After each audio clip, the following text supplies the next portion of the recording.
Assalamualaikum warahmatullahi wabarakatuh. Perkenalkan, nama saya Intan Devrimelani dengan NIM F1G2220113, yang mana dosen pengampunya Bapak M. Nukrilullah, STM Engineering, dan asisten dosennya Bang Wahyu Azari, ST. Di sini saya akan membahas tentang soal nomor 1C untuk tugas mata kuliah Mekanika Bahan. Nah, saya membahas soal nomor 1C dikarenakan nomor absen saya 6 pada ruang 001. Baiklah, sebelum kita masuk ke soal yang akan kita bahas, kita perlu untuk mengetahui apa itu mekanika bahan. Jadi, mekanika bahan adalah bagian dari ilmu teknik sipil yang mana mempelajari tentang kaidah fisika mengenai perilaku-perilaku suatu bahan apabila dibebani, terutama masalah gaya-gaya dalam yang terjadi pada bahan serta turunan-turunannya. Nah, mekanika bahan sendiri merupakan ilmu yang mempelajari tentang karakteristik elemen struktur yang berkaitan dengan kekuatan, kekakuan, dan stabilitas akibat adanya beban yang bekerja pada sistem struktur tersebut. Baiklah, ini soal yang akan kita bahas, yaitu soal nomor 1C, yang mana di sini kita diminta untuk menghitung titik berat dan momen inersia pada suatu penampang. Penampang di sini maksudnya sebuah balok ini itu disebut penampang. Nah, untuk nilai-nilainya sendiri di sini pada soal yang mana menggunakan NIM, sehingga nilai angka-angka yang didapatkan seperti ini untuk nilai A 11,13, B 41,31, dan seterusnya. Ini yang akan nantinya kita masukkan ke dalam sebuah gambar ini. Selanjutnya, untuk titik berat sendiri, nah, tadi kan kita diminta untuk mencari titik berat dan momen inersia. Tapi, apakah kalian tahu apa itu titik berat dan momen inersia? Jadi, kita pahami terlebih dahulu. Titik berat sendiri yaitu suatu titik yang jika seluruh permukaannya dipusatkan di titik tersebut, maka akan memberikan statis momen yang sama terhadap kedua sumbu. Rumusnya yaitu seperti ini, tapi kalian paham nggak sih maksud dari pengertian tadi? Nah, jadi seperti yang ada pada gambar ini, yang mana ini akan dipusatkan di satu titik. Di satu titik itu artinya yang di tengah-tengah sini, yang mana itu merupakan setengah dari panjang ini. Ini dibagi dua, dan ditemukanlah titik tengahnya di sini. Sedangkan, jadi untuk statis momen itu akan memberikan pembebanan yang sama ke sebelah kiri dan sebelah kanannya, sebelah atas dan sebelah bawahnya seperti ini.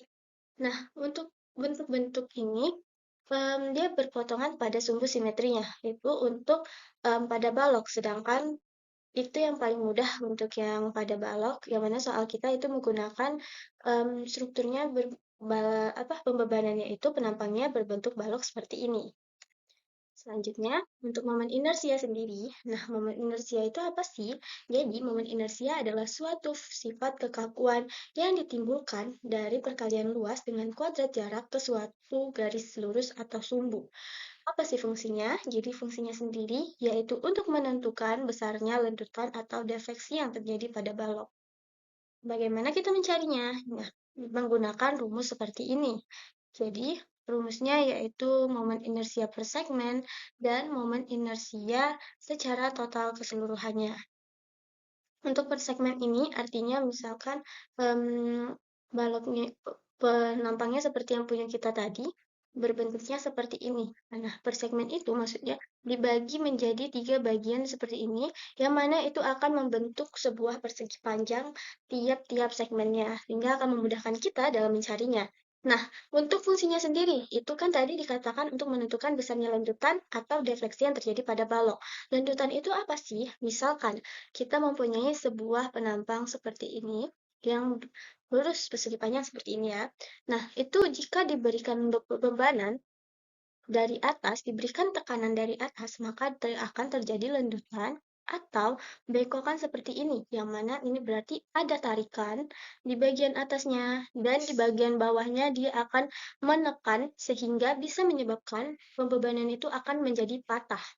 Itulah salah satu fungsi dari momen inersia untuk menentukan titik patah dari sebuah penampang tersebut. Selanjutnya, nah, pasti ada hubungan antara dua hal yang akan kita cari ini. Jadi di sini antara titik berat dan momen inersia pasti mempunyai hubungan. Yang mana hubungan dari titik berat dan momen inersia sendiri adalah titik berat ini berhubungan pada momen inersia untuk menghitung momen inersia penampang karena garis netral pada titik berat itu digunakan untuk salah satu fungsinya menghitung momen inersia penampangnya.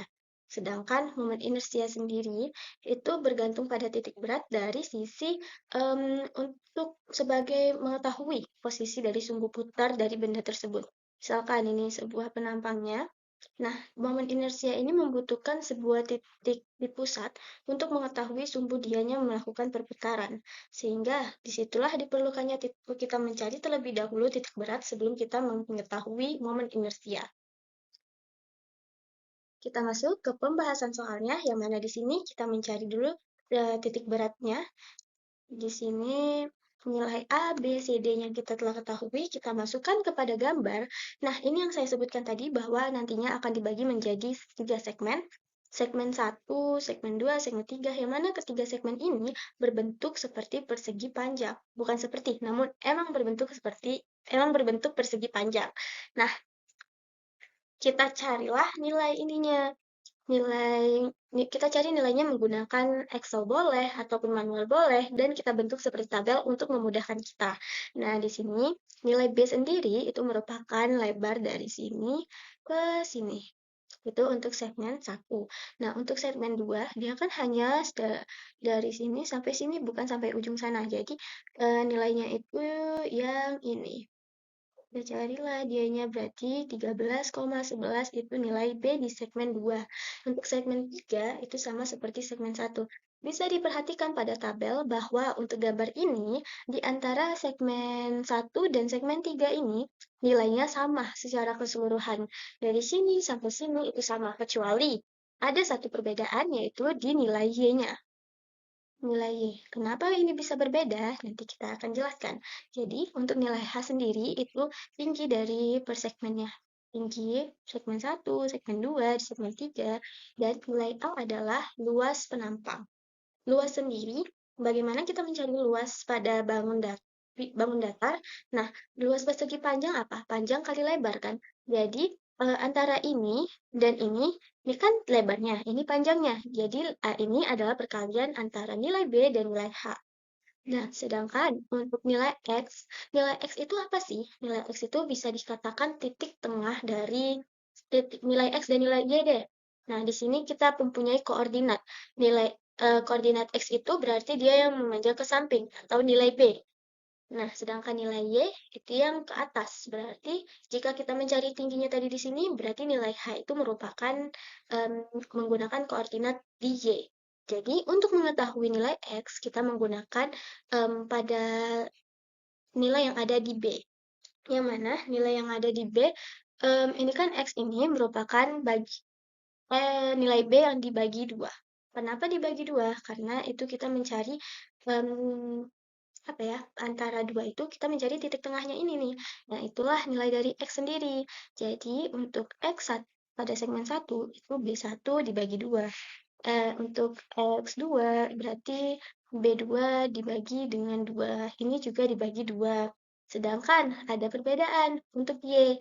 Nilai Y sendiri kita dapatkan seperti ini. Nah, Y sama dengan setengah dari H1 ditambah H2 ditambah H3. Kenapa begitu? Karena tinggi ini kan tadi kita bagi 2 nih. Untuk tinggi itu terdapat perbedaan. Jadi untuk mencari Y-nya, ini kita bagi 2.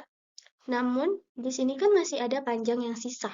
Jadi, inilah yang nanti kita tambahkan. Kita tambahkan dengan ini, kita tambahkan dengan ini, dan memang akan seperti seterusnya begitu. Dan sedangkan untuk nilai pada segmen 2, itu berarti, nah kalau misalkan nih kita nggak perlu pakai ini dulu, berarti dianya yang segmen 1 ini nggak digunain lagi. Karena sudah kita pakai untuk di Y1. Pada segmen 2, ini kita totalkan, kita bagi dengan 2. Kita bagi 2. Nah, berarti dari sini, dan kita tambahkan dengan segmen 3. Seperti itu. Nah, gitulah rumusnya. Sedangkan pada segmen 3, maka yang di segmen 2 tidak kita pakai lagi. Jadi nilainya akan lebih kecil, yaitu setengah dari segmen 3. Dari H pada segmen 3. Gitulah. Untuk nilai AX-nya. Kenapa kita perlu mencari AX? Karena sigma dari AX atau jumlah dari ketiga segmen itu, jumlah AX dari ketiga segmen, akan kita gunakan untuk mencari titik berat.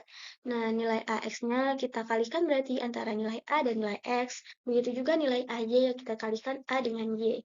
Nah, jadi untuk mencari titik berat pada X-nya, itu sigma AX dibagi sigma A. Untuk mencari pada Y-nya, sigma AY dibagi dengan sigma A. Maka didapatkanlah hasil seperti ini. Selanjutnya, berat yang tadi, kita masukkanlah ini ke dalam gambar. Berarti untuk nilai ini tadi kan nilai X-nya ini kita dapatkan X0-nya 9,33, Y-nya 31,79, ini kan kita bulatkan.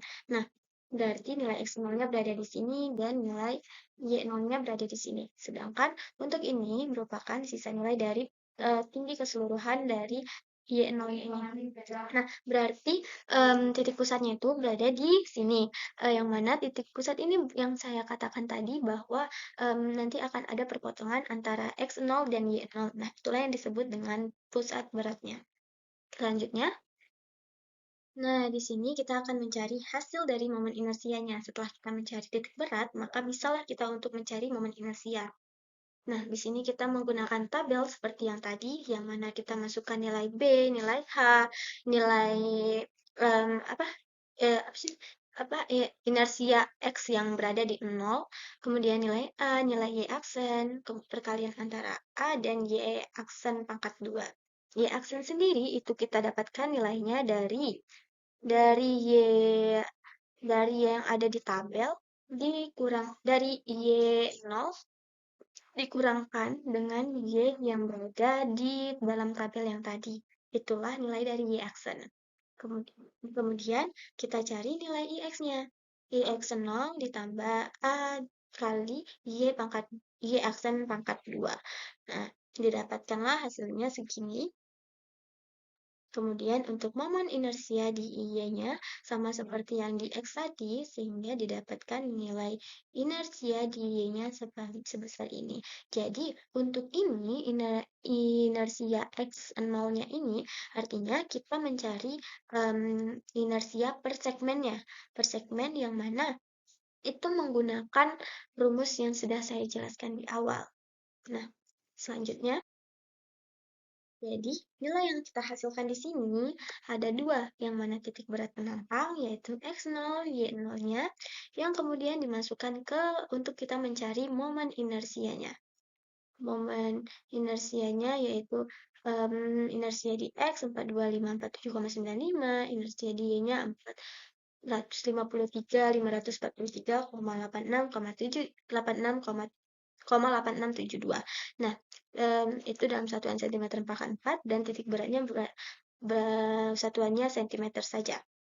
Selanjutnya, jadi kesimpulan yang kita ambil atau tahap-tahap yang akan nantinya jika diberikan soal seperti ini, tahap yang kita lakukan yaitu pertama, kita bagi dulu segmennya itu menjadi segmen-segmen yang mempermudah kita dalam perhitungan. Seperti yang tadi, kita membaginya menjadi 3 segmen, yang mana setiap segmen berbentuk sebuah persegi panjang. Kemudian langkah kedua, kita menentukan titik berat dari penampang baloknya itu. Kita tentukan titik beratnya. Selanjutnya, kita mencari momen inersia dari penampang balok. Yang mana inersia yang kita cari itu ada dua. Inersia di X per segmennya, inersia di X dan Y per segmennya, yaitu yang lambang 0 itu, dan inersia secara keseluruhan di sumbu X dan sumbu Y-nya. Kemudian, didapatkanlah nih hasil titik berat dan momen inersia dari penampang balok tersebut. Sehingga nantinya kita buat kesimpulan. Jadi, jawaban dari nomor 1C yaitu seperti data yang saya tunjukkan di slide sebelum ini. Nah, seperti itu. Kemudian, terima kasih karena telah menyimak pembelajaran dan penyelesaian dari nomor 1C yang telah saya jelaskan. Mohon maaf jika terdapat kesalahan dan Kekeliruan dalam melakukan perhitungan. Terima kasih. Saya akhiri. Wassalamualaikum warahmatullahi wabarakatuh.